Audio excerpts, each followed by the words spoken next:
biggest issue really with salon owners is the cash flow, isn't it?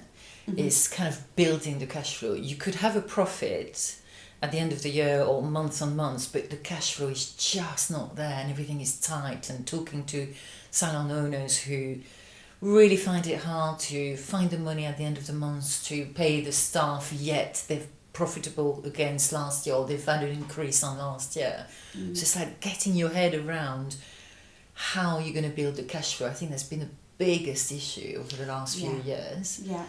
But also, the question is to me is that, yes, we're going to build the cash flow, but after that, it's about protecting it. Yes. How do you protect it?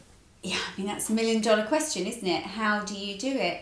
It starts ultimately from being, right, number one is not being a spend freak. Yeah.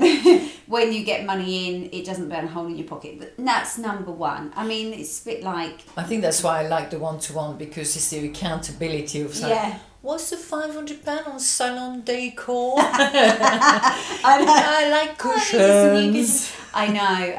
And it is, because it's your baby, it's like your second home. You want to spend. Yeah. But I mean, so first things first, that's when you need to kind of be, okay, there's a bit of money here. Where does it need to go and what do I need to do with it? Now, I was always a big fan of, at the end of every week, I had a pot for, your VAT, a pot for your pay in NI, a pot for, or however it is that you want to do it. But it's starting to look at pots. If you know that you potentially are wanting to bring in a machine at the end of the year, or you're wanting to maybe do a bonus at the end of the year, or whatever it may be, you need to start planning for that as the time goes on. And then when it's put away, the money's then not there to spend. Yeah, it's your start. Now, don't get me wrong, there were times within the business as it was building, I had to dip into the VAT to borrow a little bit to do that and then put it straight back in. But as long as you've got that mindset of, it's in there, it's gone.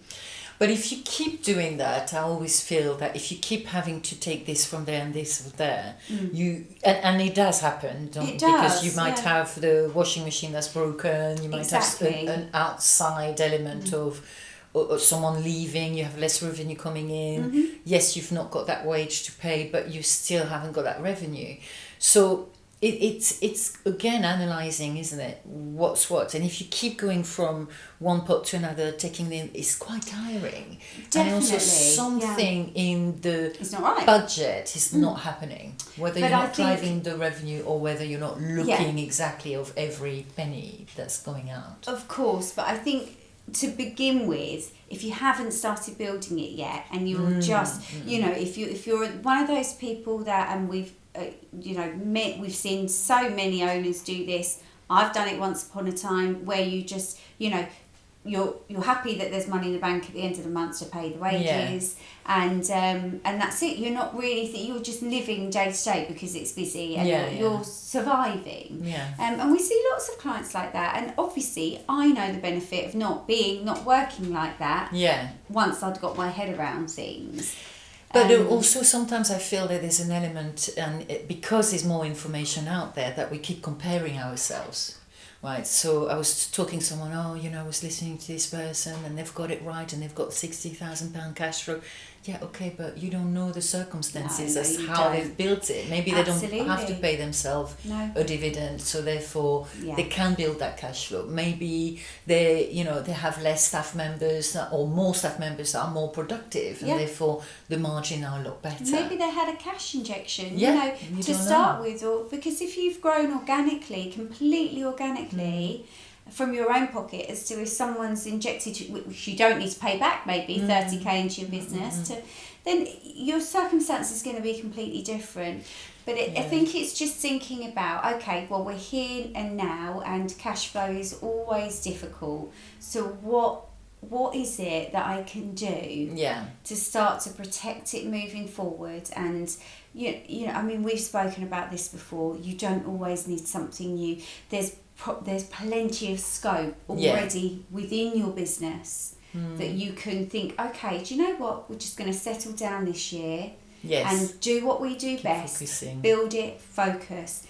build the cash regular flow. marketing, Exactly, etc. Yeah. But there's an element of the mindset as well around, because if you've got poor cash flow, you tend to look at every penny that goes out, and you're forgetting. I spoke to quite a few people last year where, they're forgetting that, yes, okay, it is quite tight, and I can see why it's tight, and I can see, how you would feel, and you can see the money going down on the money that's aside, and again, going from one pot to another. Yes, we need to review that, and that's where the accountability is key. But you've got to have the strategy of, okay, so what are the solutions? Because when I tell them, okay, so how about you put the keys down under the doors then? If it's that bad and you feel that bad every single month, let's look at closing the business. Oh, no, I'm not there yet.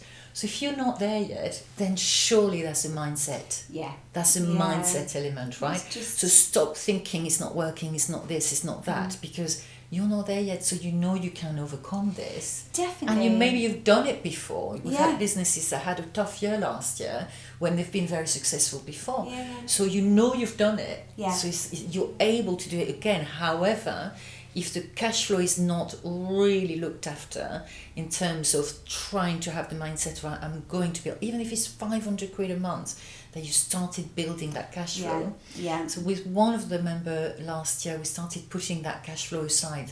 So it wasn't in a bank account, and she wasn't spending it. Yeah. And at the end of the year, she just put it back into the account. Now we're starting to build a cash flow. Yes. Yeah. That works for her. It doesn't work for everyone, because again, it's how you function, isn't it? Yeah.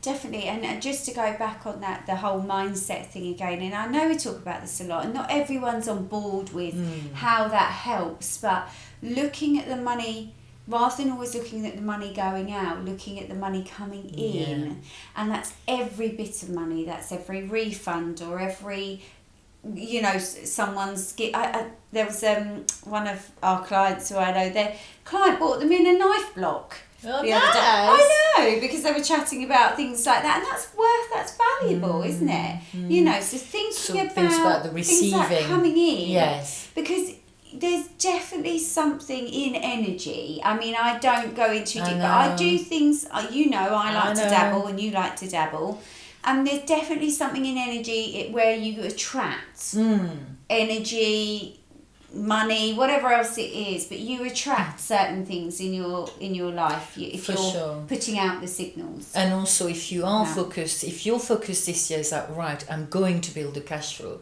just like maybe last year was, right, I'm going to recruit the right team. If you decide to build a cash flow, you will build that cash flow because you've decided it. But obviously around that has got to be the strategy on how you're going to achieve that. Thank you for joining us. We really enjoy sharing our thoughts on various topics. If you have a burning question, simply comment below. Don't forget to subscribe and hit that notification button to keep up to date with each new episode.